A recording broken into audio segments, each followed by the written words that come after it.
help is out there. How do I find the help? How do I know it's good help? And what does it cost, and how do we pay for it? So that's what we're gonna be talking about today, is what are some of the avenues to finding the care that you need or you're looking for, and also what are the options for how to pay for it.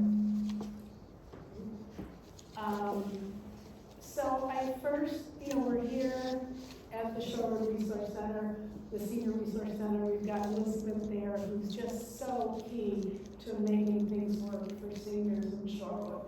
And so certainly one of the things I know that people do is to call Elizabeth, connect with her, and seek her guidance and her input about what services are available in the community. So when you're thinking about looking for care, one of the first places for you to consider looking is in Shorewood at the Senior Resource Center, and then Elizabeth can help find other options for you. I'm going to turn it over to Jan now. Okay.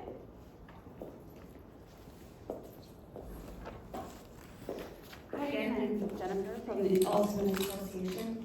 And one of the resources, if you all want to look at this sheet, it's the colorful sheet. This is the second time the sheet has been presented.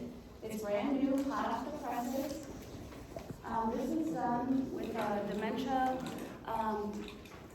crisis session with the Waukesha County, but really there's a lot of information about the Alzheimer's Association. So this takes you through literally the steps of progression. And depending on if you're in the early stages, the mild stage, early stage, it gives you resources on what to look for in each section. So if you go to the Alzheimer's Association website, it's huge. And it can become like, wow, where do I start? So this is like a cheat sheet. A cheat sheet in how to find things on the website for the Alzheimer's Association. So it goes through and tells you what to expect, the behaviors the person might be experiencing, what can I do, and then online resources, so you know exactly where to find them. So a lot of the information I'm sharing today is just that. It's giving you the resources. So feel free to ask questions that I can answer after, but this is kind of like our cheat sheet right now.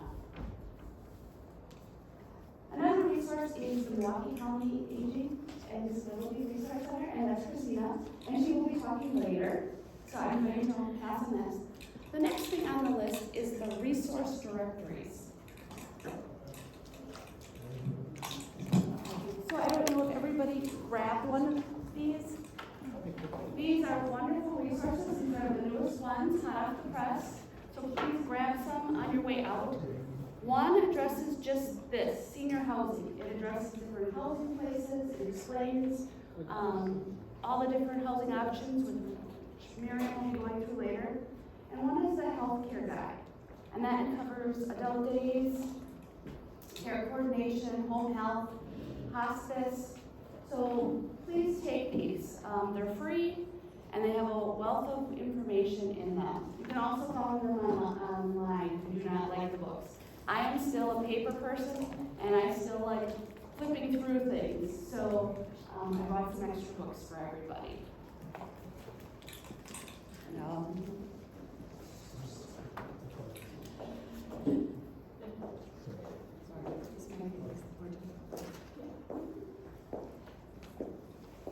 Okay, I told you we're tag team, so we don't want anybody to get bored here.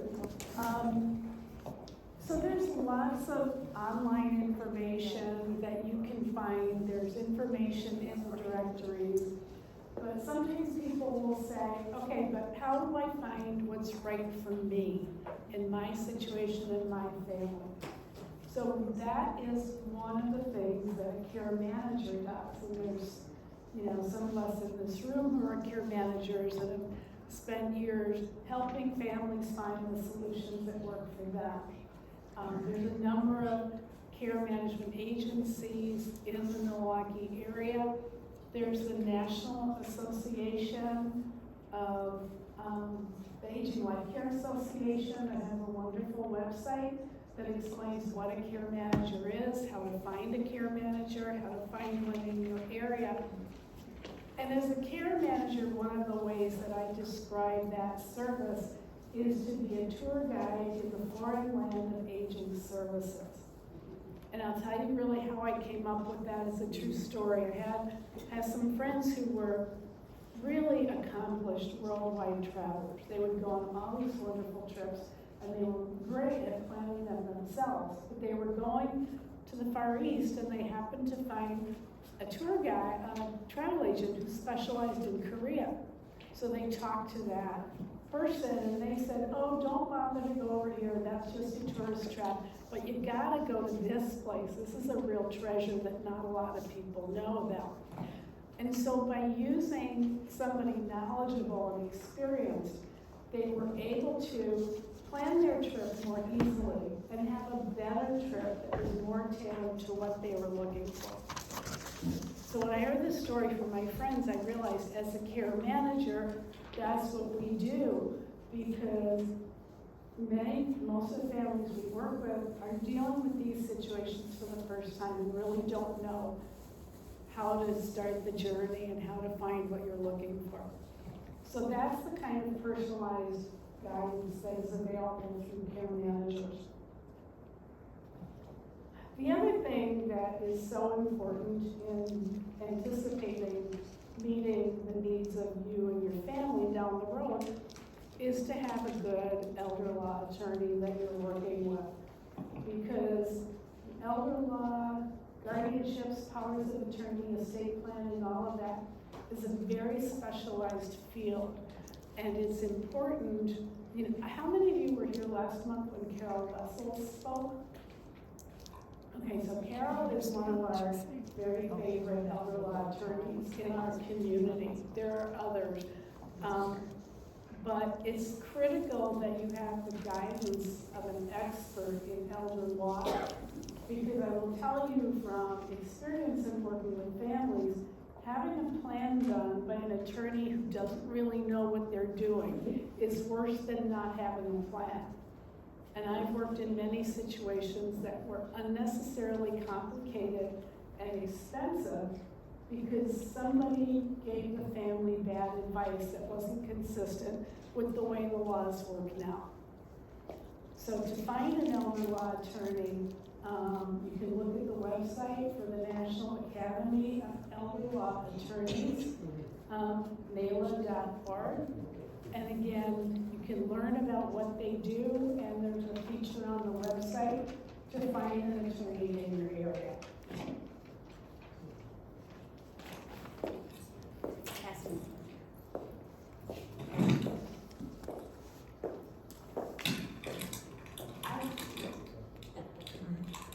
I just wanted to know, this was the handout you had on top. This is what we're following. This can be the agenda, so everyone can follow along with what we're talking about. It says finding and accessing care. So this is the agenda for today. Do you have that one? Yeah, so that's just the agenda, so you know what we're hitting, and we gave websites for all the information. The next one is Veterans Administration. If you are a vet or your husband was a vet, it's really know your benefits. Please call the VA here in Milwaukee, and they can help you decide if you have benefits. And it's really important. I think people overlook VA benefits many times because they don't think they qualify, but it's worth calling and going through the process and meeting with someone there. Housing placement services. How many people have heard of maybe a place called Vermont or Vestacare or Care Patrol? These are all housing placement services. How they work, we get a lot of questions about them, is they have contracts. So if I am housing ABC, they might have a contract with housing ABC, and they might refer to me because they have a contract. So you as a constituent does not pay for that service, but the Care Patrol, Vestacare, a place called Mom gets paid by me. So understand that if they do not have a contract with you, they might not refer to that clinic. So it's always be aware of that. Not saying that they're bad services, because we do refer to them, but just know that they might not give you the full picture. Because they have some loyalty possibly to someone they have a contract. Okay. I am going to turn over to Miriam, and she is going to explain all about housing options.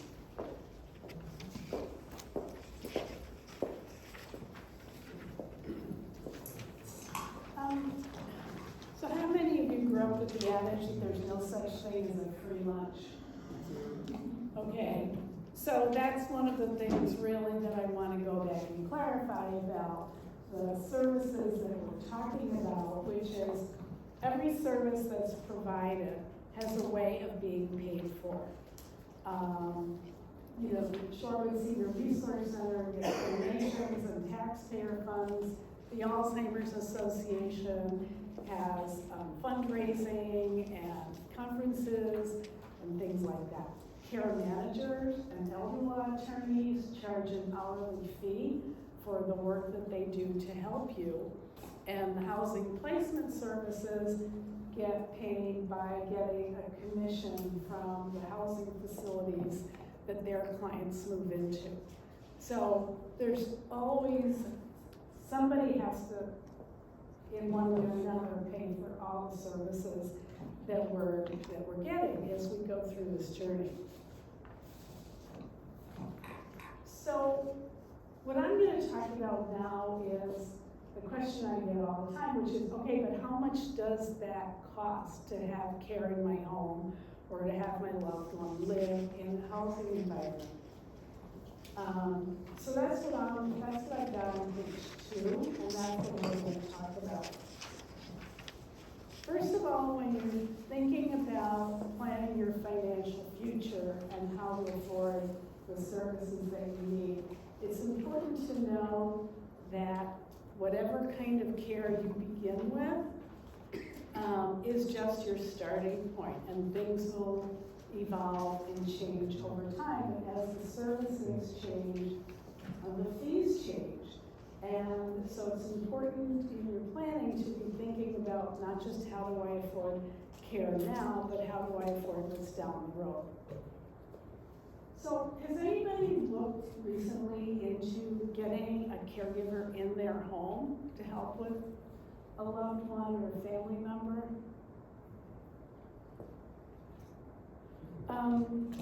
So the costs of in-home care through what's called a non-medical home care agency is at this point probably between $30 and $40 an hour, depending on the type of care that's provided, the number of hours of service you want, and how often you want that service. Some agencies now will say they have a minimum shift of 4 or 5 hours. I've talked to some recently that say they have a minimum commitment of 20 hours a week because they want to have a regular schedule. There are some that will do shifts that are as short as an hour or 2, but the rate is higher. So I had a client in Ozaukee County who was working with a home care agency, and her family wanted a 1-hour shift to do just to make sure she got her medication and she got her day started. And that was between $40 and $50 for that 1-hour shift. So the prices are changing. We've been changing over the last couple of years as there's a shortage of caregivers. And we've always had a challenge in balancing how do you make services affordable to families while paying the caregivers a reasonable wage for the work that they're doing. And that balancing act is constantly shifting. But care through an agency you can expect to be between $30 and $40 an hour at this point in time. The other thing that's changing is that sometimes you can't get care immediately. there are agencies that will say, yeah, we'd like to be able to help you, but we have to make sure we have the staff to do that. So there might be a waiting list. It might take people a couple of weeks to put a care schedule together.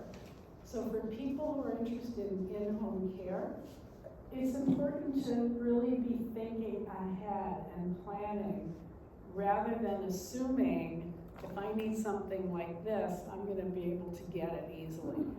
It's a little bit different than it used to be. There are people that I've known that will look to hire private caregivers. That tends to be a little bit more affordable, but there are some upsides and downsides. If you work through an agency, you know the people are vetted, you know they've had their references checked, and criminal background check, and they have, you can know what kind of, for instance, does the agency require COVID vaccines or not, things like that, you have that information. And the agency covers their workers' comp, their insurance if they're going to have it. When you hire somebody privately, they're working directly for you. There's no taxes being taken out, so you have to think about how are you going to handle payroll.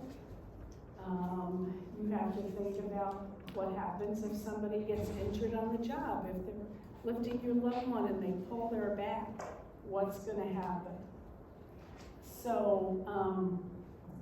So it can be less costly per hour to hire somebody privately, but there's those other factors that need to be taken into consideration.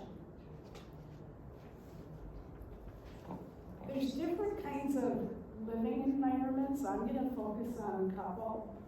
Assisted living, which in Wisconsin is called RCAC. That is for people who need a little bit of help. For instance, I'm working with a lady who's in that right now. The staff comes into her apartment, they give her medication, they help her with her shower and getting dressed in the morning, but she's okay in between. And so she doesn't need a lot of help. That cost for that apartment, she has a large studio. Do we have a clarity and sound? Yeah, it's echoing in here. Yeah. Yeah. Can other people hear okay? Because I'm hearing an echo as I'm talking. Would it make a difference if you took that device and put it up closer to you?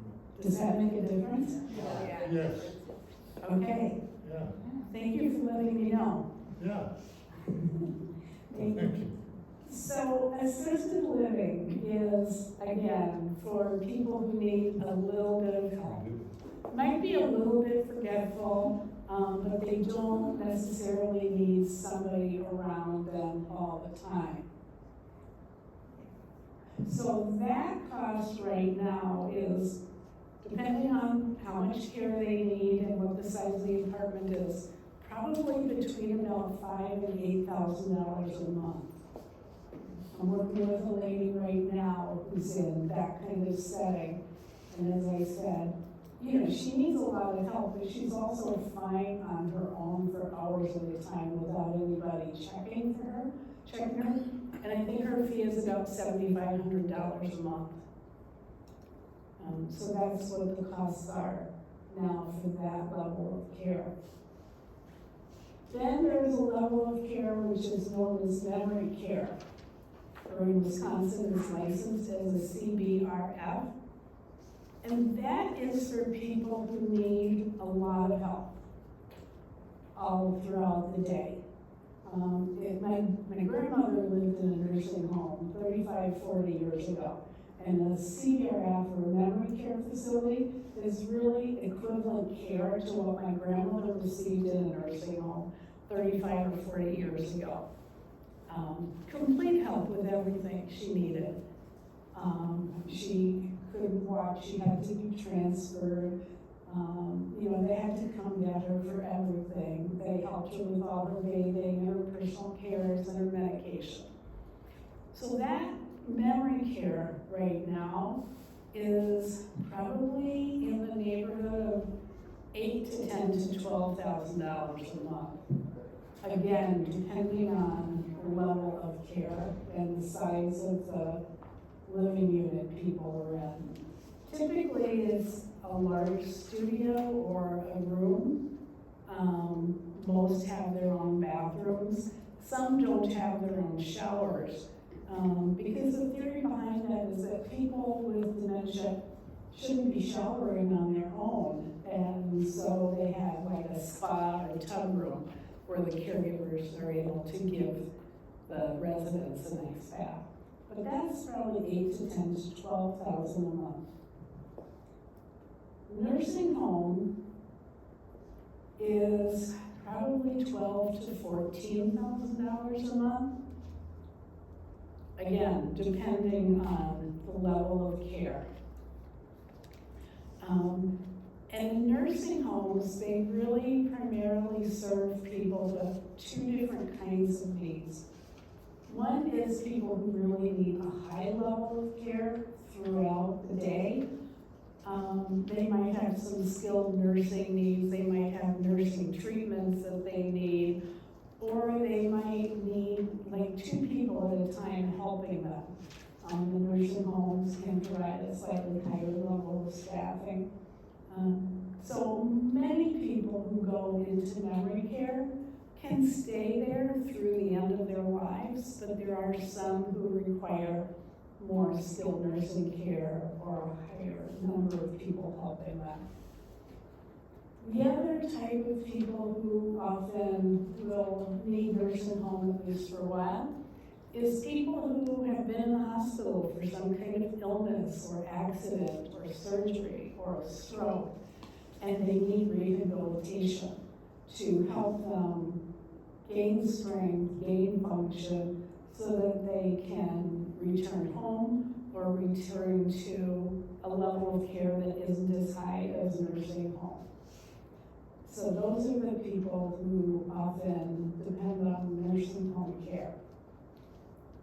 So are there any questions about those costs? Because I've thrown out a lot of numbers at you. Any questions? Yes?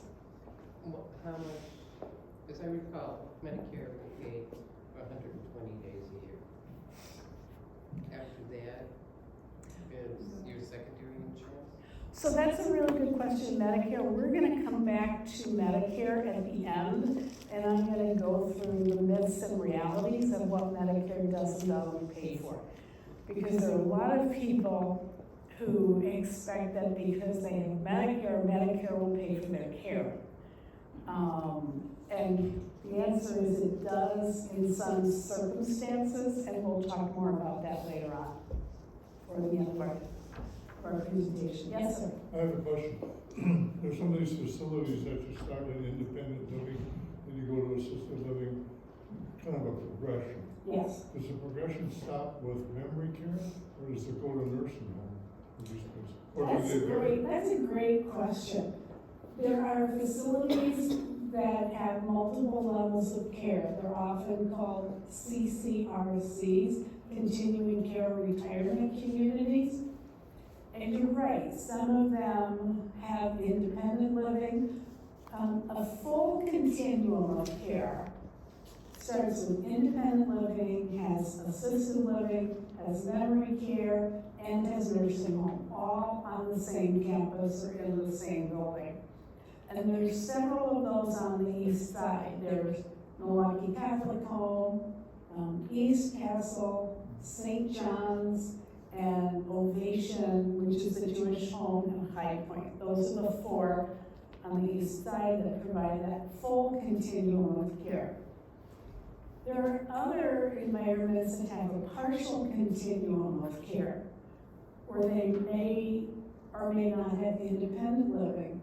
They usually have assisted living and memory care, but not necessarily nursing home. So that's a great question when you're looking at how do I find something that's consistent with our needs now, but can also meet our needs down the road as things change for us? It's one of the questions to think about, which is, what is the array of services available within this community? The other thing to think about is whether it's a rental model or a buy-in model. So there's some that, for you to move into independent living, want you to put in a lot of money up front. And then they have different formulas for how much you pay for a higher level of care when you need it. And they also have formulas for how much money gets refunded to you or your estate when you leave that campus. So some, like I know St. John's and Milwaukee Catholic Home, and I think East Castle for the most part, have that model where you buy into independent living, whereas at Ovation High Point, that's a rental model. Or like Laurel Oaks, that's a rental model where you rent and you don't put in a large chunk of money up front. Talking like 200,000, 300,000? Depending on where you're going, it can be 400,000 or 500,000 or 600,000.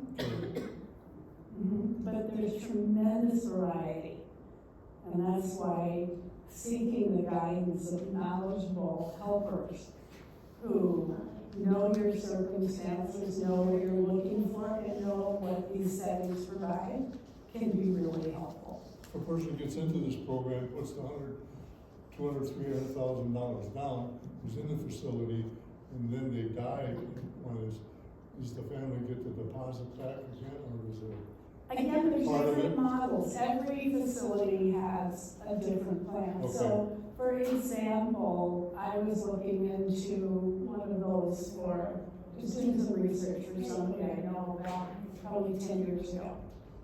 And the model was, you put in, $400,000, whatever it is. The theory is that that's the money you're getting from selling your house, and so you can turn it over.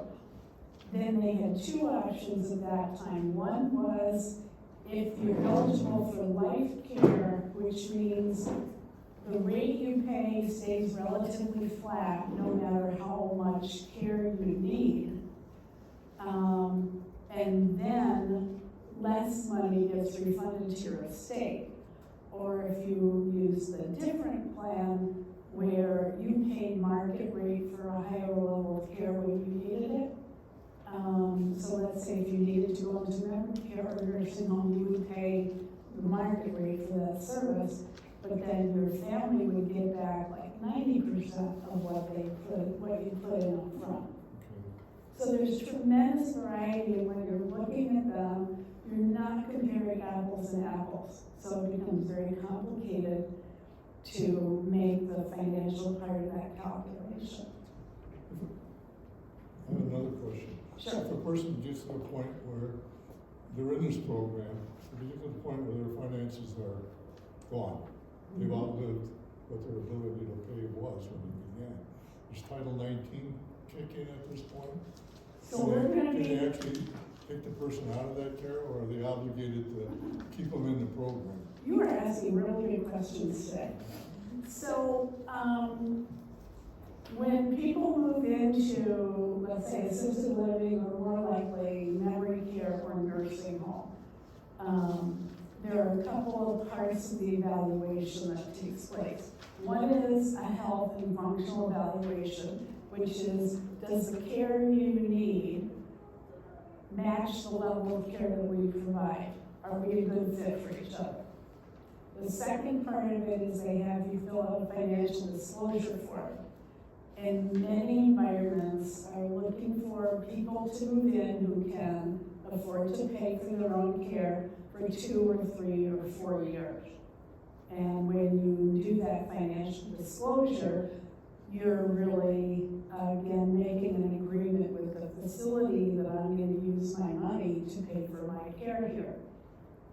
There are public funding programs, which Christine is going to talk about, Title 19 or the equivalent for memory care facilities, which is family care, where if you say, go into a living environment and your funds run out in 5 years, you can be eligible for that public funding to pay for your care in that same environment.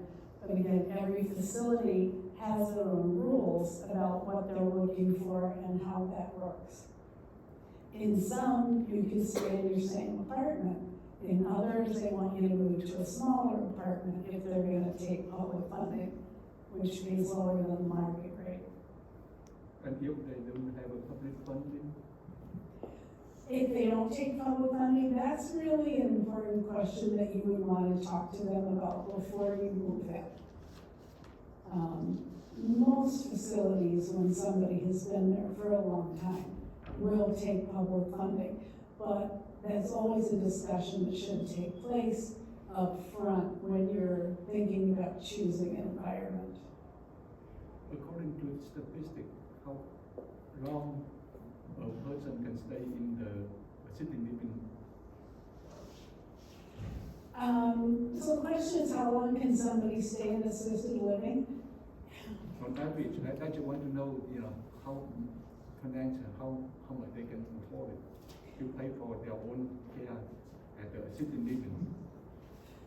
Well, there's the assisted living level and there's the memory care level. Most people who go into assisted living can stay there until their cognitive abilities change to the point that they need more help. And when they need more help, then they usually move into memory care. I'm thinking about, on average, a person may save about $500,000 for their old age. But to live in the city living, it costs like $8,000 a month. We are close to $100,000 a year. Right. Within 3-4 years, all the money gone. What are they going to do? You're right. No, you're exactly right. That's a huge problem, that care, the costs of care have gone up a lot in like the last 5 years. And so anticipating what's ahead is really important. That's one of the reasons that we really encourage people to talk to their own legal and financial advisors who can help them calculate how long is this money going to last and what options are available to me. That's why having an elder law attorney or a financial advisor on your team is really more important than it ever has been before. Yeah.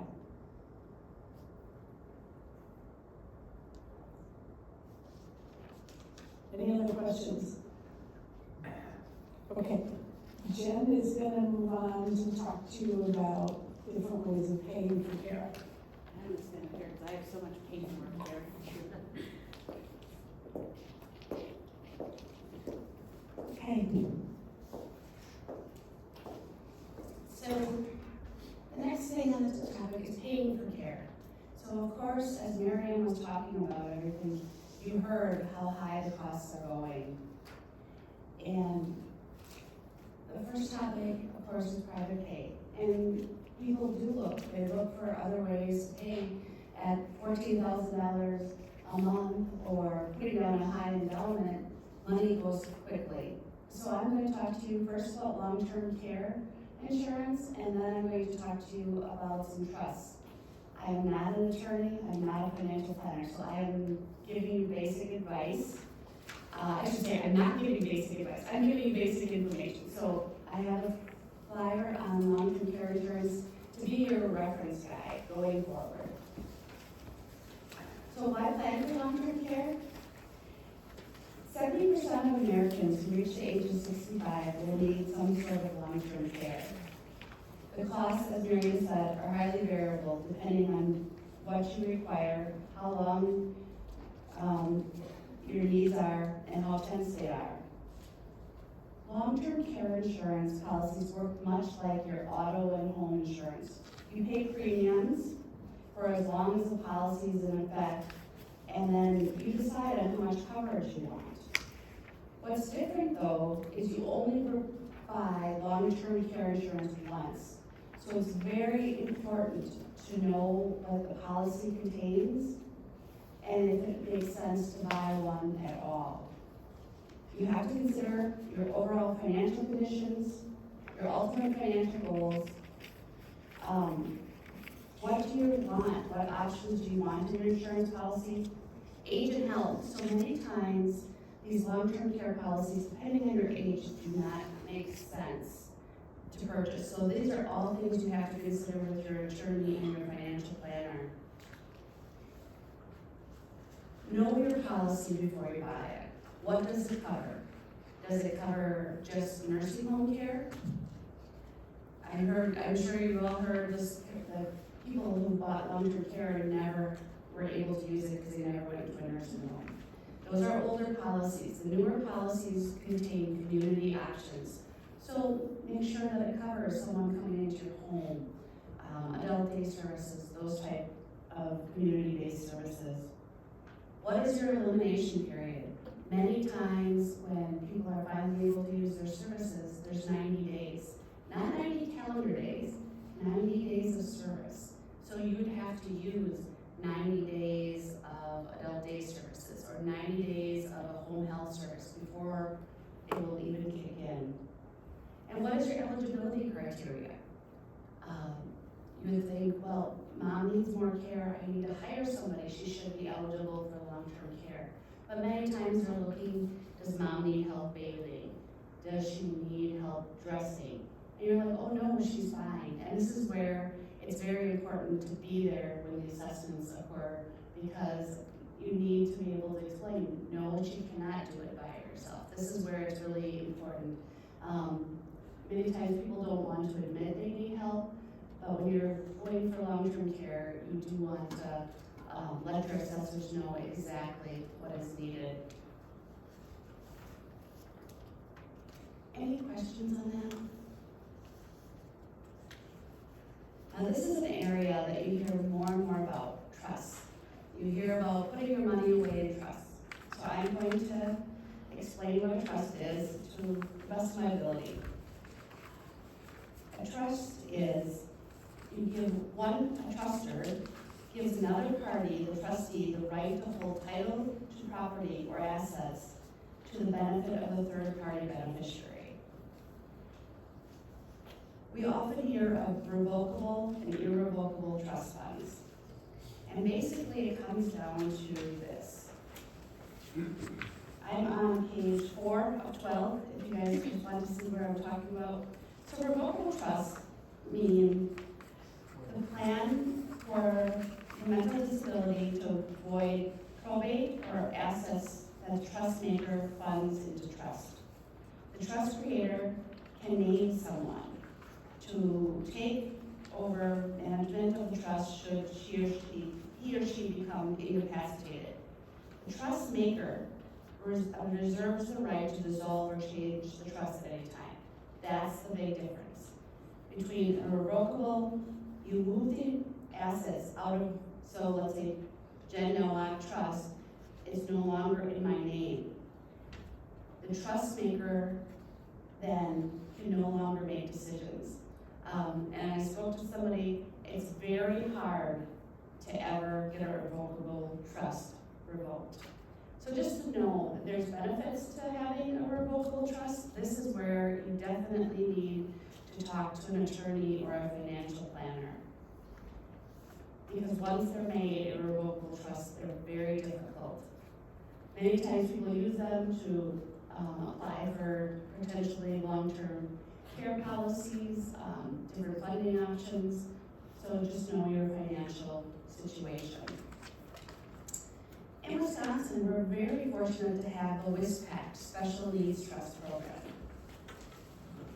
So this is a program for individuals who are disabled. Being that this is a session on dementia, dementia is considered a disability under WISPAC. Again, there are certain reasons why you would want to apply for a WISPAC fund. And if you look on the WISPAC website, which is located on the back, they have a listing of attorneys that can actually work with you to develop a WISPAC fund. The benefits of a WISPAC fund is you might need to go on public funding, but the WISPAC is not considered part of your assets. And so you're able to pay for some private pay services while being on public funding. So the bottom line of all these trusts are they're complex. Creating trusts typically requires expert advice from a trust attorney or a trust company, which sets up the trust funds as a part of a wide range of estate and asset management services. So again, I really advise you to talk to a financial advisor and your attorney for all of these public funds, private funds. So, any questions on this? Let's see if you want to ask me. I'm really giving you just a brief overview. But I'm going to turn it over to Christina, who's going to talk about public funding options.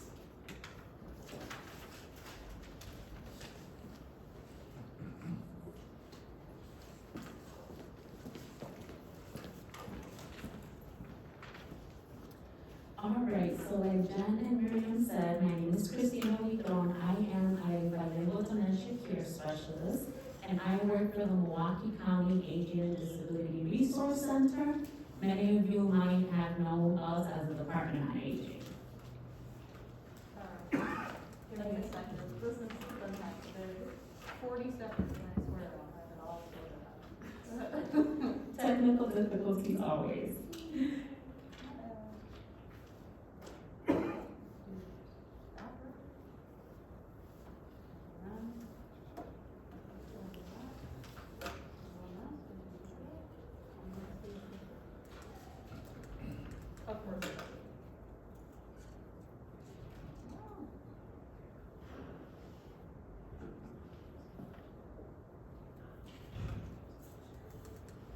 There we go. Perfect. All right. So we are under the Department of Health and Human Services. And so the DHHS consists of the Aging and Disability Services, Behavioral Health Services, Housing Services, etc. And so our mission is to empower safe, healthy, and meaningful lives. Our vision is that together we will create healthy communities. And lastly, we also have something called PRIDE, which is our values, which include partnership, respect, integrity, diversity, and excellence. Now, I work at the Aging and Disability Resource Center, and basically we are the first place where you and or your loved ones can go to for accurate, unbiased information on all aspects of life related to aging or living with a disability. So the ADRC offers information, referral, consultations, and assistance regarding access not only to short-term, but also to long-term care services for older adults and people with disabilities here in Milwaukee County. So on the screen, you see a couple of our core services that we provide. So we have the information and assistance line. We have our benefits specialists. We have the options counseling services, youth transition, dementia care, prevention and wellness, linked to adult protective services, also known as APS, and also access to other community programs. Today, I'm going to talk a little bit about some of these. So first off, the information and assistance line is once again where individuals here in Milwaukee County can reach out to us, and we're able to provide information about any resource that might be available for adults and people with disabilities. Now, some of the common resources that individuals come to our office or call us about include transportation, food, home care, personal care, caregiver support and or respite, affordable housing, assisted living, and publicly funded long-term care programs such as family care, partnership, PACE, and IRIS. Now, our information and assistance line is staffed Monday through Friday between the hours of about 8 a.m. and 4:30 p.m. Now, our phone number is 414-289-6874. It is also in the last slide here, but if you need it again, I can definitely provide it to you in a little bit.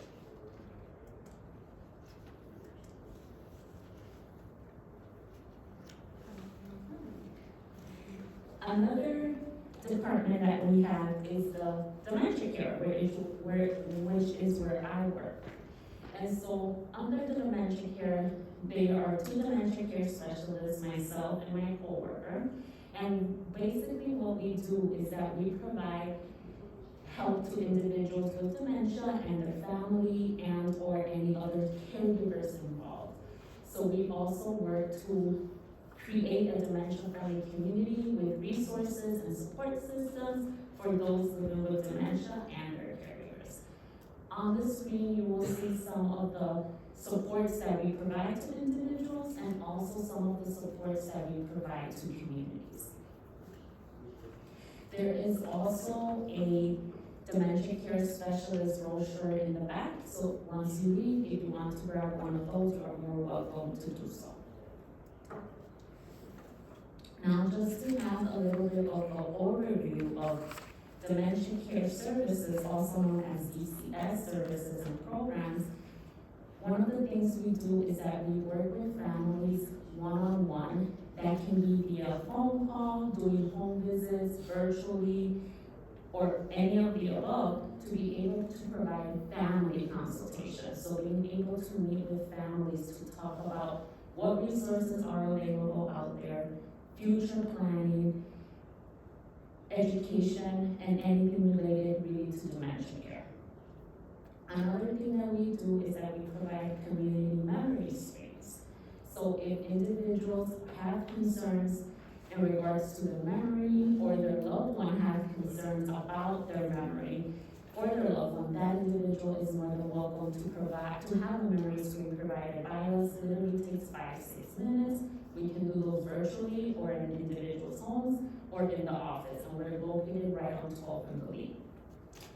Also, we have a dementia caregiver support group, and my coworker is the one that runs that, and it's actually happening virtually, and it happens every 3rd Wednesday of the month from 1 to 2 p.m.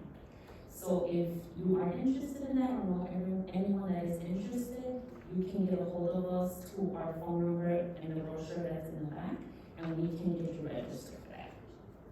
Also, we are trained in the DICE training, which the DICE training or the DICE approach is basically a way for caregivers to better understand the behavioral and psychological symptoms of dementia, and then we are able to provide sort of a strategic plan to be able to focus on what are things that the family can do to be able to maybe reduce the dementia-related behaviors, because as you might know, dementia-related behaviors are a form of communication. So we work together on a plan to try to minimize those. And if the plan doesn't work, we come back to the table and think about, okay, what is plan B? What are other things that we can implement? We also have the music and memory program, which is basically us creating a personalized playlist for individuals to use sort of like in a therapeutic way for their loved one. We also have the Savvy Caregiver Workshop, which is basically a workshop for caregivers that we're actually having right now. It's 6 weeks long. We don't have the dates for 2023 yet, but those are going to be coming soon. And we provide community presentations just like this one. And lastly, we are part of the Dementia Friends program, which is basically a dementia information session that we provide to anyone that is open to providing that. And then we also provide dementia-friendly business training for any businesses or communities that are interested in that. Okay, now another department that we have is the Options Counseling Department. And for that one, what they do is that it is staffed mostly by social workers that meet one-on-one with families or the person that is interested in a publicly funded long-term care program, so that they are better informed for their decisions in regards to if they need help with maybe in-home care, adult day services, or if they need help to pay for a assisted living facility, a nursing home, and or a memory care unit. And so if you decide now or in the future to reach out to us, there is a next steps my planning guide that I also printed out for everyone and it's back there, so that it gives you information of what to ask when you are ready to make that phone call on over to us and prepare you for that conversation. Okay, so how is it that an individual applies for a publicly funded long-term care program? First and foremost, in order to call in or apply for it, the person has to be, the person in need or the person that is seeking for that support has to be the one to call our department, because it is a voluntary program. And so if the person has a healthcare power of attorney that is activated, meaning that 2 doctors have signed off on it and says, Dr. Jane Doe and Dr. Phillips have examined this individual and they are no longer able to make their healthcare decisions, then that person can go ahead and call in for that individual to start the process of the long-term care program referral. Or if there is a financial power of attorney, that individual can also call. So first and foremost, you will call the number on the screen, which is the phone number that I provided earlier, to begin the process. Step number 2 is finding out if that individual is functionally eligible for the long-term care program. So we will schedule an appointment with that individual to do a functional assessment to assess that individual's physical, cognitive, or memory impairments that may be limiting their ability to live independently. After that, then we move on to step 3 in finding out if that individual qualifies financially for the long-term care program. So we will work with you to try to help you fill out the paperwork, which is basically the Medicaid / or also known as Title 19 application, or also known as community waivers application, to see if they qualify financially for that program. After an individual qualifies functionally and financially, then we are ready for enrollment. And then at that time, we will contact the office that, or send the information to the office or to the program that that individual has chosen, which there are 4 programs under that, and I'll talk a little bit about that. And then we can go ahead and provide an enrollment date into that program. Once again, it's, let me see this here. Yes, here it is. So the options for a publicly funded long-term care program are family care, partnership, PACE, or IRIS. Now, there was a question earlier about, if an individual privately pays for a place, do they have to move, right? And it all depends on the place, but the bottom line is that once you and or your loved one are ready to transition to maybe an assisted living facility, starting that conversation with finding out, okay, once I run out of funds or my loved one runs out of funds, would you take family care, partnership, or PACE to pay for my stay here down the line? And that's an important conversation to have, because we don't want to have that individual that is living with a disease to have to move to a place that they might have lived for 2, 3, 4, 5 years, right? We don't want to disrupt their routine. So it's a really important question to have. And that question also is in your next steps planning guide as well. Now, I left out IRIS because IRIS does not help to pay for a stay at an assisted living facility or a nursing home. Now, once again, it's not that they are gonna pay 100% for your stay, because as Jen talked about, you know, it's a lot of money depending on the place, but they help to pay for a portion of that. We also have access to other community resources. As I talked about, transportation, legal assistance, home services, all of that good stuff.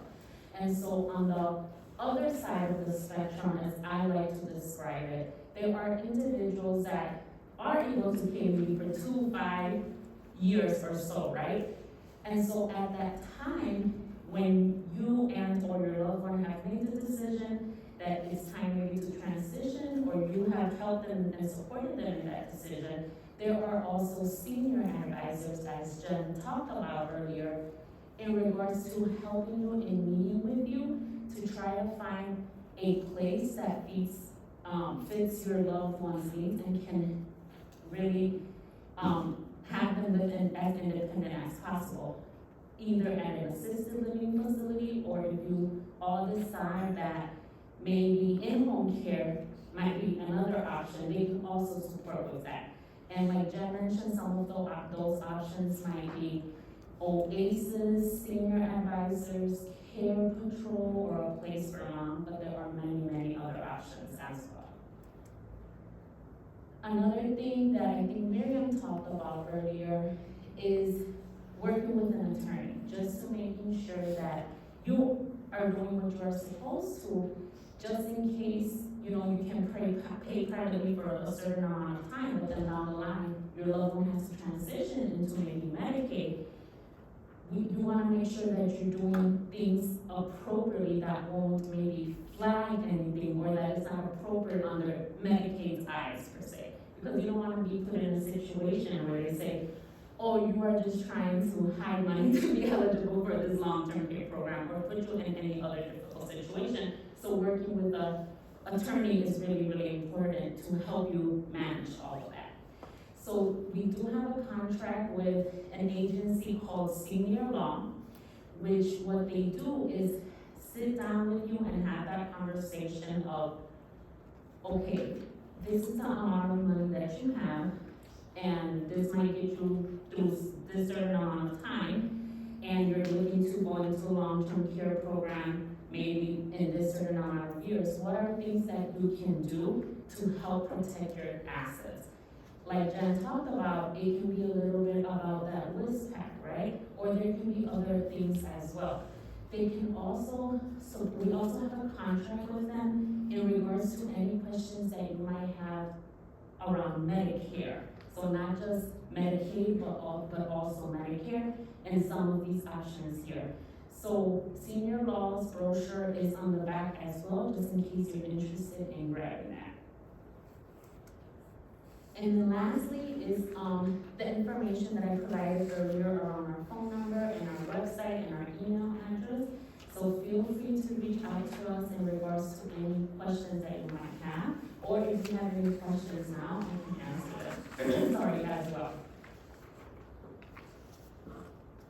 Yes. What did the acronyms PACE and IRIS mean? Let me see if I can go back. These ones here? Yes. Yeah, so these are the shortened version of the longer name of these publicly funded long-term care programs. IRIS stands for I Respect, I Self-Direct. So that's why they call it IRIS. And then PACE, I can't recall what does it stand for, but it's also a longer name as well. Program Thank you. of all-inclusive care for the elderly. Right.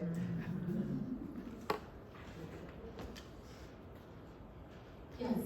Are there any shortened classes that a healthier family member can take who is a caregiver for a family member? With just simple things that a nursing assistant, a certified nursing assistant would know, not really highly technical, so that caregiver doesn't have to learn solely by trial and error? Mm-hmm. So the question was, are there any shortened versions of a workshop or a class that a caregiver can provide, maybe to provide some assistance with like nursing tasks or For non-nursing example, tasks? if a person falls down, there are certain ways that are better to help them stand up again. Things like that. Yeah, yes, there are a couple of workshops that we have through our wellness department, health and wellness department. So one of them is called, falls prevention. They're not specifically targeted to caregivers, but it does talk about some safety around falls and preventing those kind of things. And I see someone in the back with a resource maybe. Respite Care Association of Wisconsin also has a huge assortment of caregiver resources online that are free just for that purpose. So it is called Respite Care Association of Wisconsin. Association of Wisconsin. And they provide support of different modules and training for caregiving. You're probably gonna say the same thing. Yes, go ahead. The UW Oshkosh certificate. So there is also the UW Oshkosh University. They have some certificates that you can provide, or modules, I should say, that would give you a certificate to provide you that information as well. Yeah, and some of those are integrated into the ARCA stuff. So ARCA works very closely with UW Oshkosh on all of that educational stuff. So maybe starting off with the Respite Care Association of Wisconsin, and for whatever reason you don't find it there, you can, look it up at UW Oshkosh. And because the Oshkosh, I believe that you have to have access to it, you can get free access to those through ARCA. So we pay, ARCA pays for a certain number of those accesses for people to use. So RCAW, or the Respite Care Association of Wisconsin, helps to pay for some of those courses through UW Oshkosh. And I was just gonna mention Savvy Caregiver and Powerful Tools. Yeah, so I know that we talked a little bit about the Savvy Caregiver Workshop. It is a 6-week course. I don't know if you were looking for that timeline or a little bit shorter, but it is called the Savvy Caregiver Workshop. And then also the Powerful Tools for Caregivers. And that one is also 6 weeks, right now? Correct, yes. That one is 6 weeks as well. Hour and a half.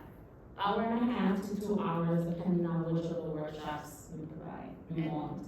I was gonna say, most of them are online, that you can sign up at any time. There's usually somebody running one right now. Yes. And some of them are the Savvy Caregiver Workshop that we help run is in, virtually, and also is the Powerful Tools for Caregivers right now, but that might change next year, right? We're not sure. All right, well, thank you everyone for your time. If you have any questions, feel free to come see me, and my information is in the back.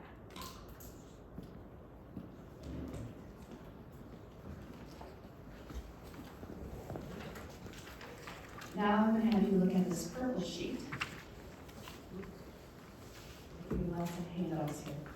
So, my position at the Alzheimer's Association is I'm the program manager for the Family Caregiver Support Programs. And this is a program actually funded through Milwaukee County. It is for Milwaukee County residents only. Each county has their own program, but I'm speaking specifically for Milwaukee County. And it's funded through the Alzheimer's Association. And it's for individuals that have Alzheimer's disease, dementia, or a chronic health condition.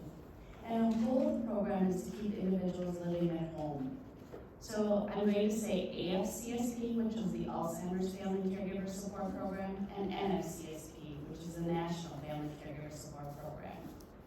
Under AFCSP, an individual has to have, there's income eligibility of $48,000 after expenses, subtracting your expenses for transportation and medical.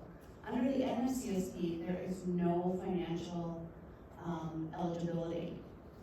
And this program pays for possibly in-home modifications. We just were approved. So this is, I think this is the, as a person who runs the program, it's great that we are able to do so many things. So we are able to do home modifications. So we just were approved an individual to remove their washer and dryer from the basement up and to purchase new washer and dryer so that her caregiver, who is also disabled, can take care of the person. We call monthly, so we provide counseling, we do assessments, and we give resources. We also provide education classes. We pay for respite care for the caregiver. It's really a program for caregivers. So as you as a caregiver, we pay for individuals to go to adult day center, for someone to come in to care for you, or possibly if you're going out of town, for you to go to, your loved one to go to a respite center for a few days to give you a break. We also give assistance, we give referrals regarding PT, palliative care, hospice care. It really is, the goal of the program is to help you keep a loved one at home. Each year we receive a certain amount of funds from Milwaukee County, so starting in January, our new year will begin. Once you're on the AFCSP program, the Alzheimer's program, you continue to remain on that program, which is really nice.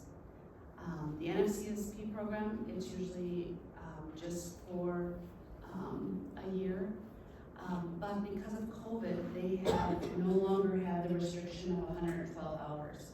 So we are able to give grants, like I said, for ramps, for home modifications, for pay for family caregivers to be a caregiver. So they've really opened it up, the eligibility restrictions. I know this is probably confusing. Anybody have any questions regarding this program? It's a great program. If you'd like to get on our waiting list, please call. Starting in January, like I said, we will be starting an open slot for NFCSP, the National Family Caregiver Support Program. And once our funds run out, we actually refer to Respite Care Association of Wisconsin. It's a great program, and once we run out of funds with our program, or if you're on our waiting list, we actually are able to help you through the Respite Care Association of Wisconsin grants. Do you want to say anything about those two grants of Wisconsin Respite Care? Okay. All right. Now, for the heavy topic, the Medicare. Miriam is back up to talk about Medicare funding.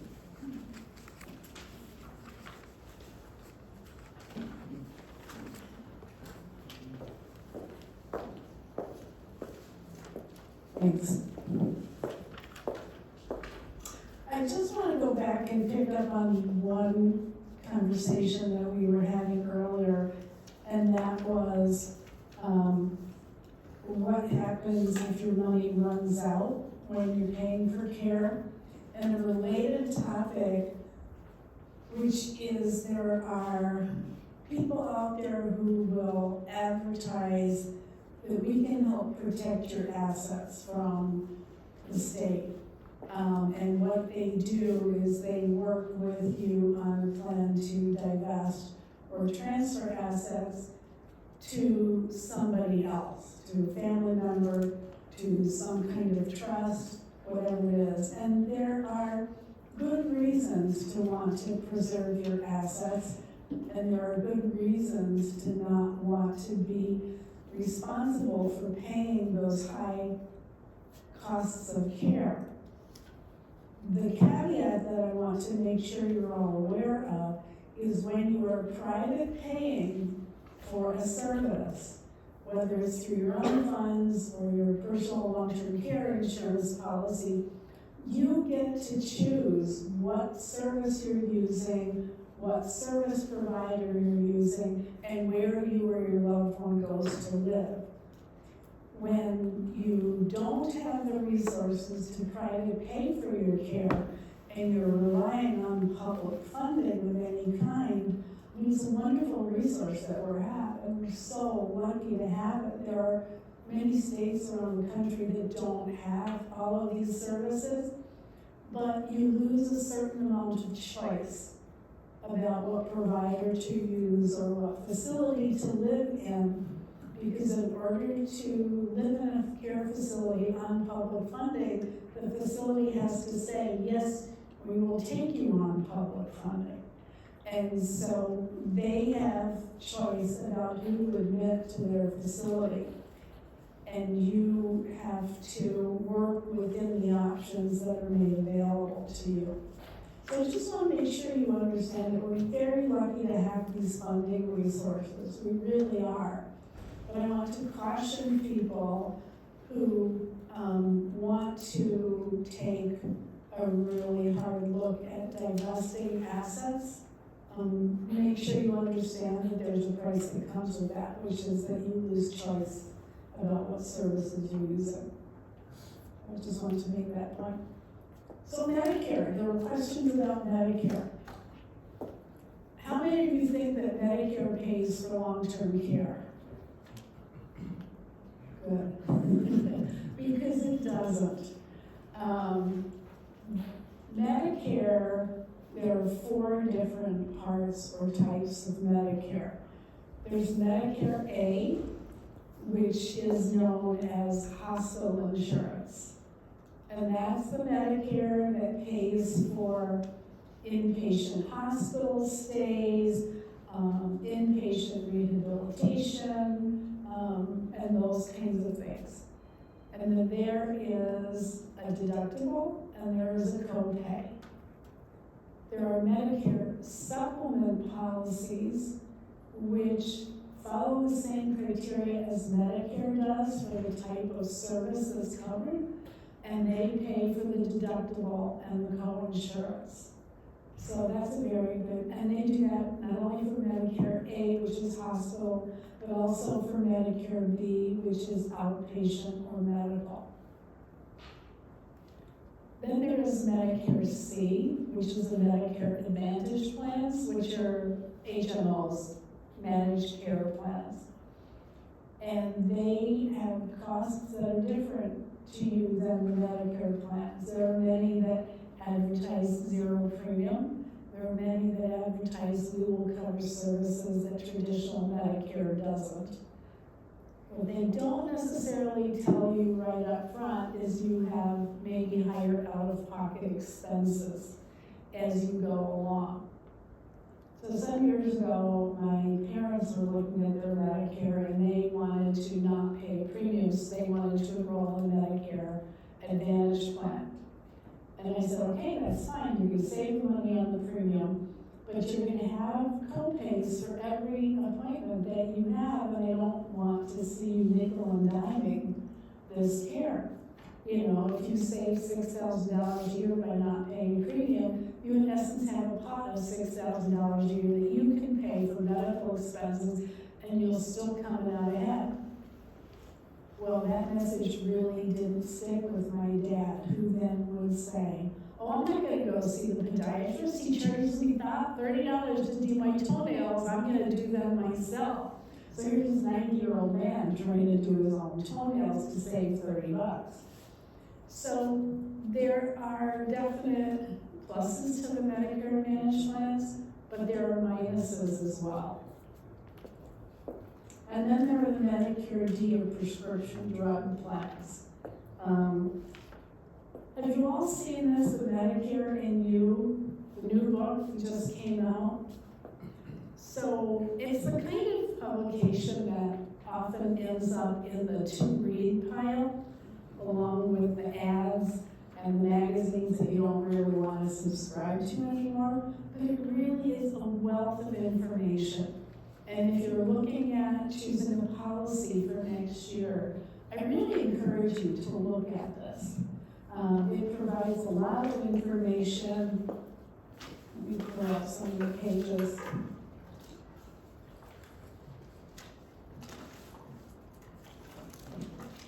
So you want to write these down to check with on page 11, they have 2 pages that compares original Medicare versus Medicare Advantage. And it's a really useful, easy to read chart that shows you what what's called classic Medicare or original Medicare covers as opposed to Medicare C or Medicare Advantage plans. So if you're still in the process of looking at what policy to choose for next year, I really encourage you to look at that in the books that you will have gotten at home in the mail. In terms of Medicare paying for nursing home, that was a question earlier.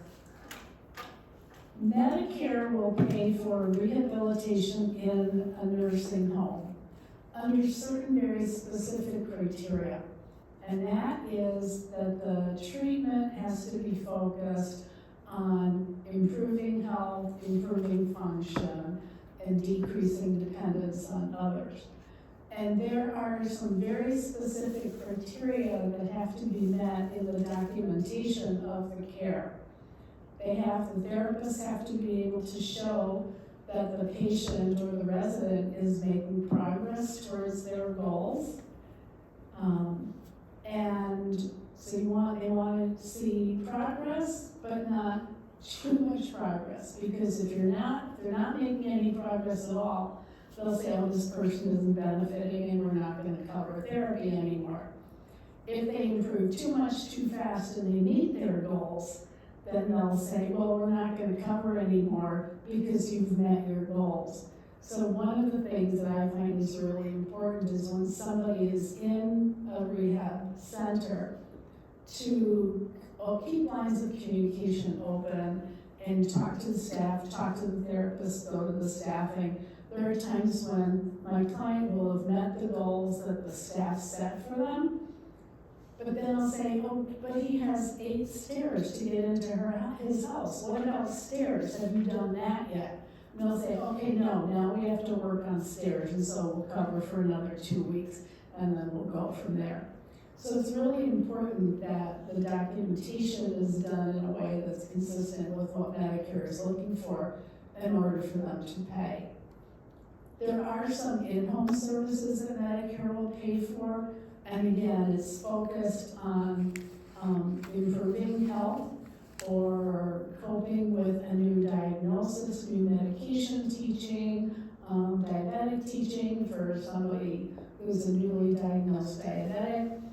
But again, it's short-term, and it's focused on improving health and improving function, and it doesn't cover the kind of long-term help, what's called custodial care, that people with dementia usually need.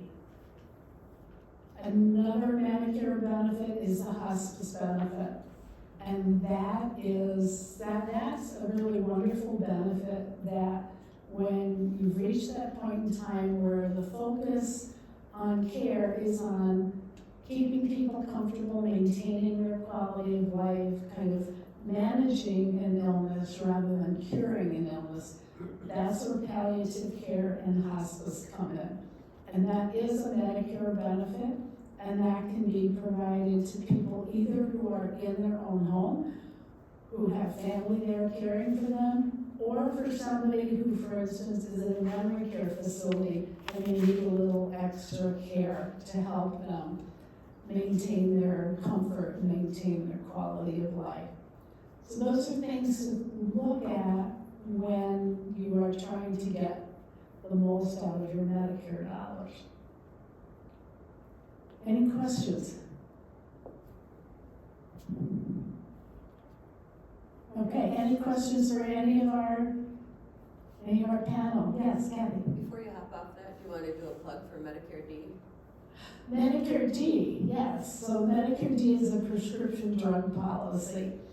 And it's very important that people are enrolled in the policy when they're eligible to avoid paying penalties for late enrollment. And there's some new Medicare D benefits that are rolling out for next year that will cap out-of-pocket expenses. So we're very much looking forward to seeing how that actually plays out. For what, the next 3 weeks or something, they can re-look at their plan, Yes, yes. so, I think it's December 7th. Yeah, yeah. Yeah. so, And look at your plan again before look at December your 7th. plan again, and go on the Medicare.gov website. There's a link for comparing plans that are available, and there's a way for you to enter your drugs into the website and then to get more information about what out-of-pocket expenses there might be for various plans that are available to you. Some Medicare Advantage plans also include prescription drug coverage, so this is the time to be doing your research. Thank you, Kathy. I want to thank you all for being a wonderful participatory audience. Thank you for all the questions and the comments. And